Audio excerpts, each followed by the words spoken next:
Welcome to Egypt.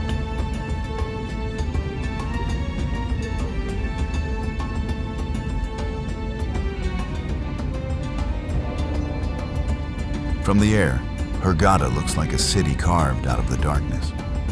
The lights of the Red Sea coast surrounded by miles of desert.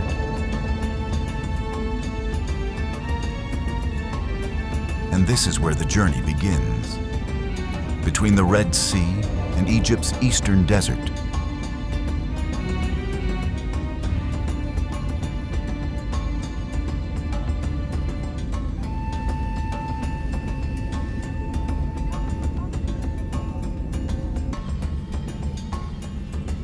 Today, Hurghada is one of Egypt's best-known Red Sea destinations.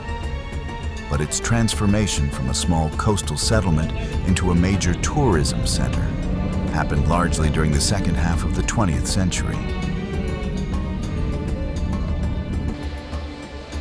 This was our hotel in Hurghada, the Pharaoh Azur Resort, and quite an impressive welcome after arriving at night.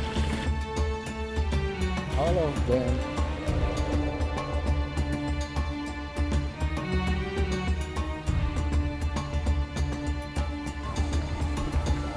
And this was our first morning in Hurghada. A little time to relax before the real adventure began. Just beyond Hurghada, the landscape changes completely. This is Egypt's eastern desert, the vast desert region stretching between the Nile Valley and the Red Sea coast.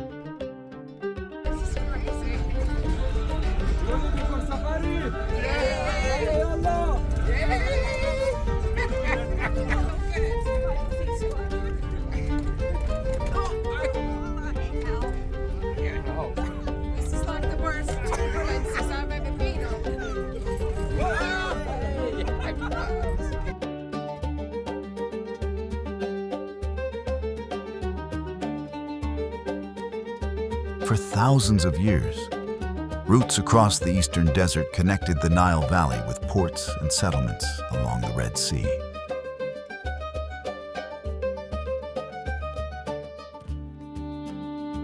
After that rather bumpy ride, we finally arrived at a Bedouin village in the desert.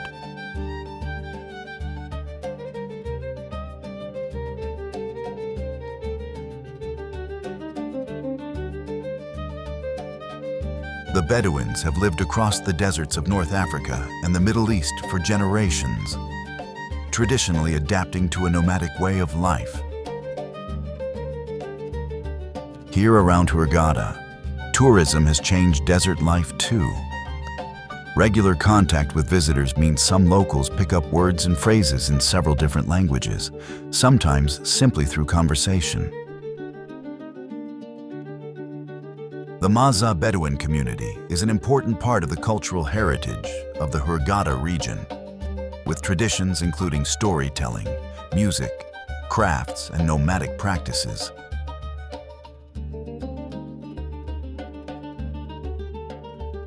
And of course, no desert welcome would be complete without tea, a simple gesture of hospitality before our journey continued.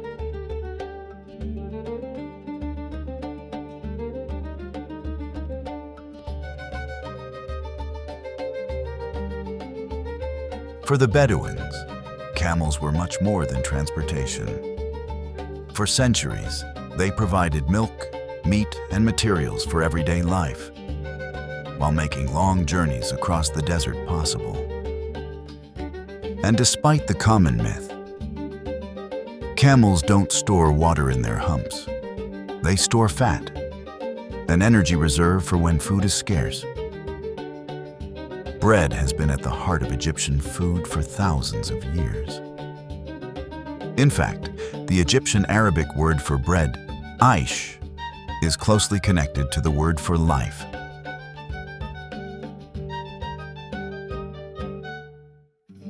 Here in the desert, it's prepared in the simplest way.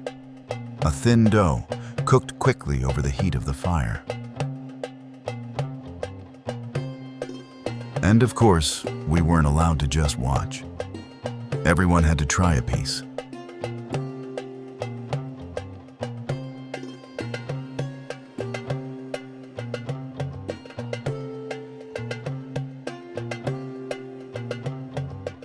Next up, quad bikes. Time to leave the history lesson behind and make some dust.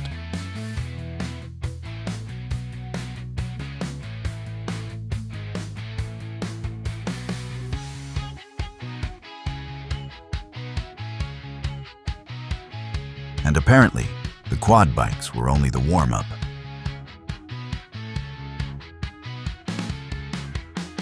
Next up, dune buggies.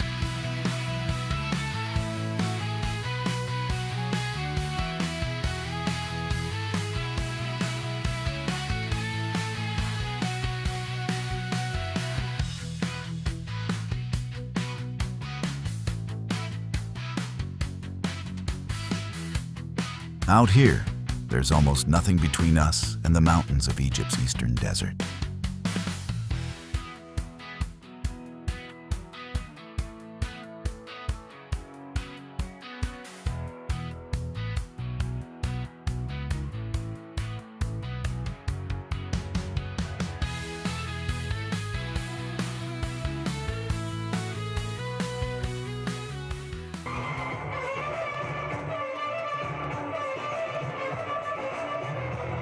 His is Tanura, one of Egypt's most spectacular traditional performances.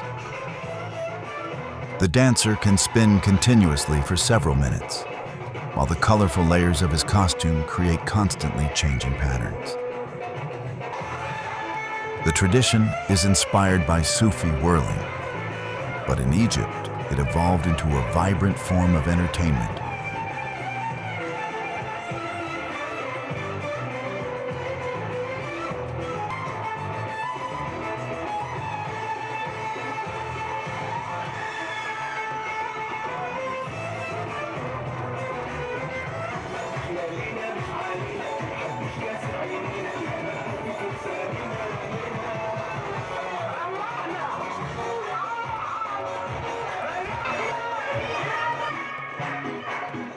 And of course, no Egyptian evening would be complete without a little belly dancing.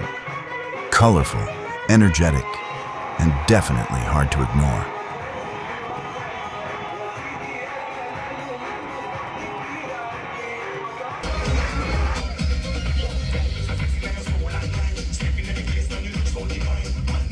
The show now shifts towards Africa, with energetic rhythms, colorful costumes, and dances inspired by different African traditions. Egypt itself sits at the crossroads of Africa and the Middle East. And that mix of influences is part of what makes its culture so distinctive.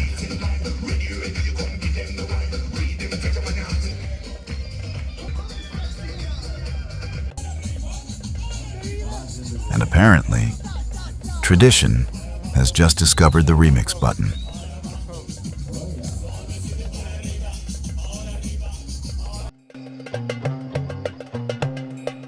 Time for a completely different side of Hurghada. This will be our home on the Red Sea. Comfortable inside, plenty of space outside, and everything we need for the journey ahead. But the real reason we're here isn't the boat. It's what lies beneath the water.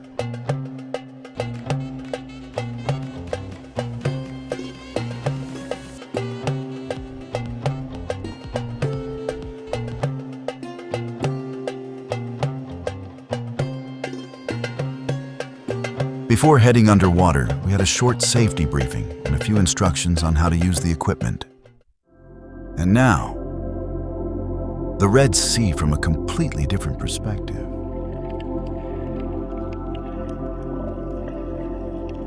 The Red Sea is home to more than 1,000 species of fish, and around 10% of them are found nowhere else on Earth. Its coral reefs have survived for thousands of years in remarkably warm and salty water, creating one of the richest underwater ecosystems in the world.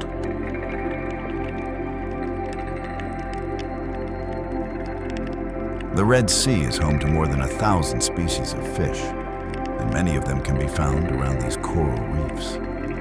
It's an incredible world hidden just beneath the surface.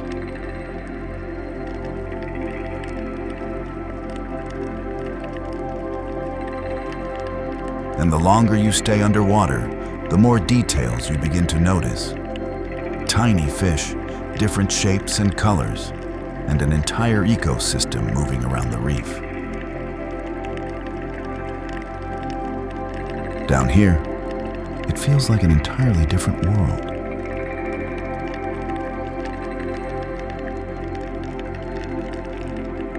And then, one of those moments you always hope for in the Red Sea. Dolphins, first from the surface, and then beneath the water.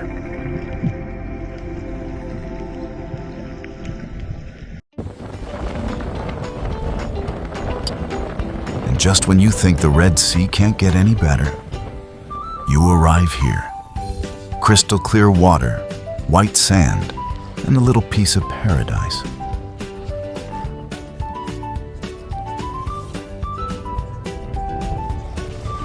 And Red Sea Olympics.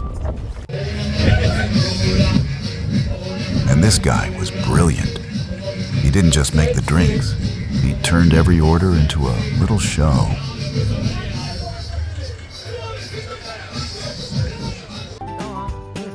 And of course, no beach day is complete without a little tequila.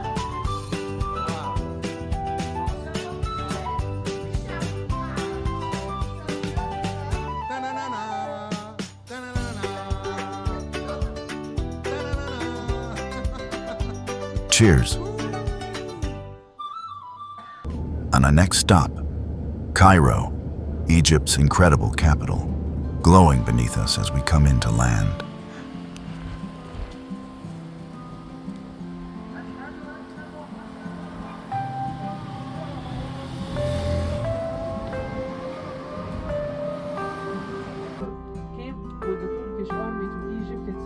Our first stop in Cairo was the Citadel, home to the impressive Muhammad Ali Mosque, one of the city's most recognizable landmarks.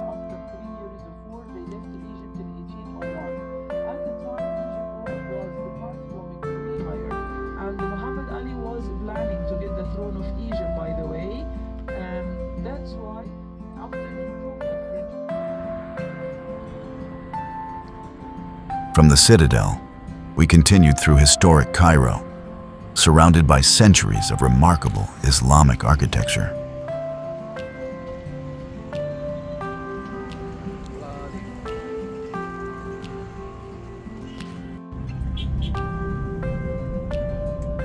And then, after making our way through the streets of Cairo, the moment I'd been waiting for,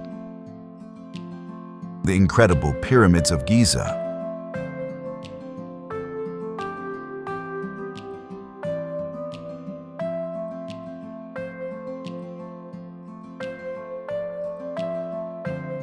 Going inside is a completely different experience. Some passages are so narrow, you have to crouch your way through, all inside a monument built more than 4,500 years ago. The Great Pyramid was originally about 146 meters high and was built from millions of stone blocks. And then you start noticing the precision. Take a look at this joint. After more than 4,000 years, these enormous stones still fit incredibly closely together. Seeing that craftsmanship from just centimeters away is astonishing. One last look at Giza as we make our way out. A place that somehow feels even more extraordinary after seeing it up close.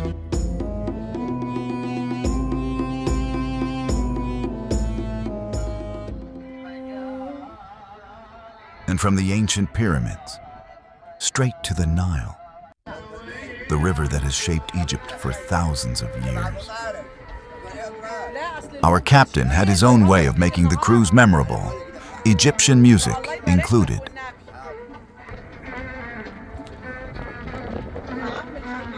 And this is another side of Cairo. Modern towers rising along the Nile, in a city where ancient history and modern life exist side by side.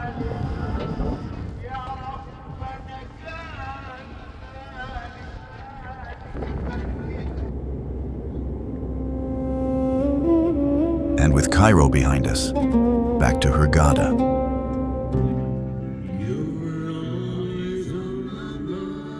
a relaxing evening back at the resort.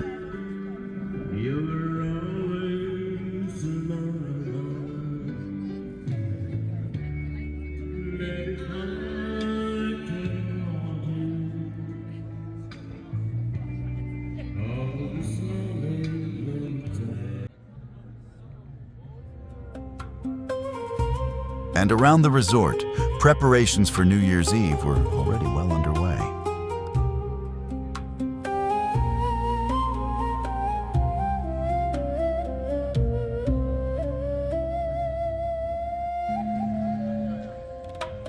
The staff were putting the final touches in place, getting everything ready for the big celebration later that night.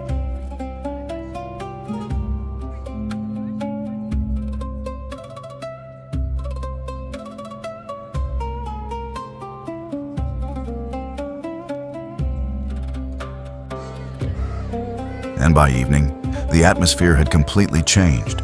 The tables were full, the lights were on, and New Year's Eve was ready to begin.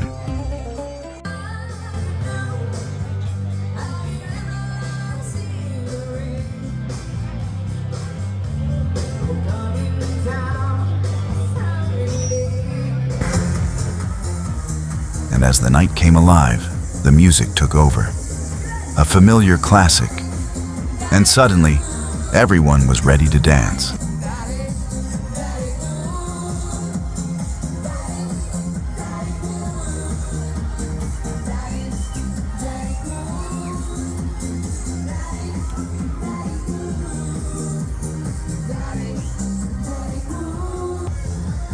The staff kept a close eye on every table, making sure everyone had everything they needed.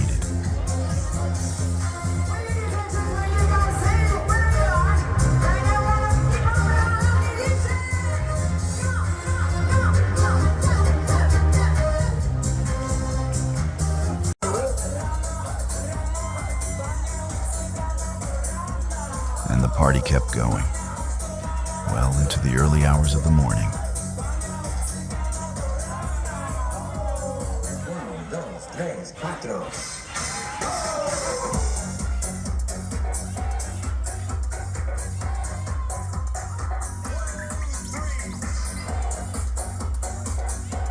Wow, what a night.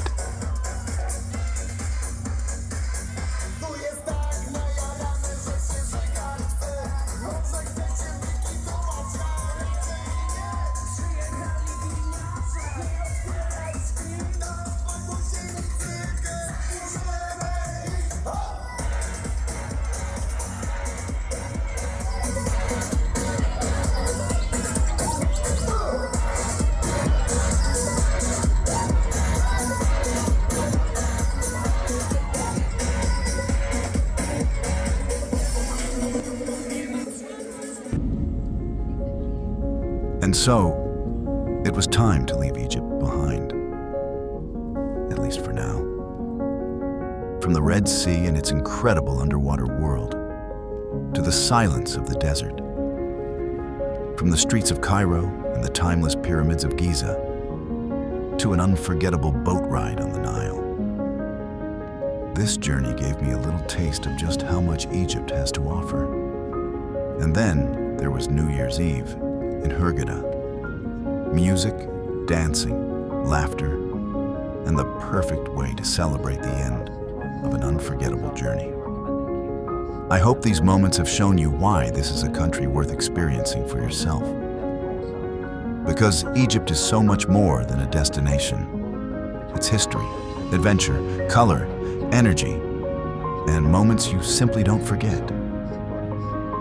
And for me, this isn't goodbye. There's still so much of Egypt I want to see. And so many stories left to tell, so yes, I'll definitely be back. Until the next journey. Thank you for traveling with me. Goodbye, Egypt. Until we meet again.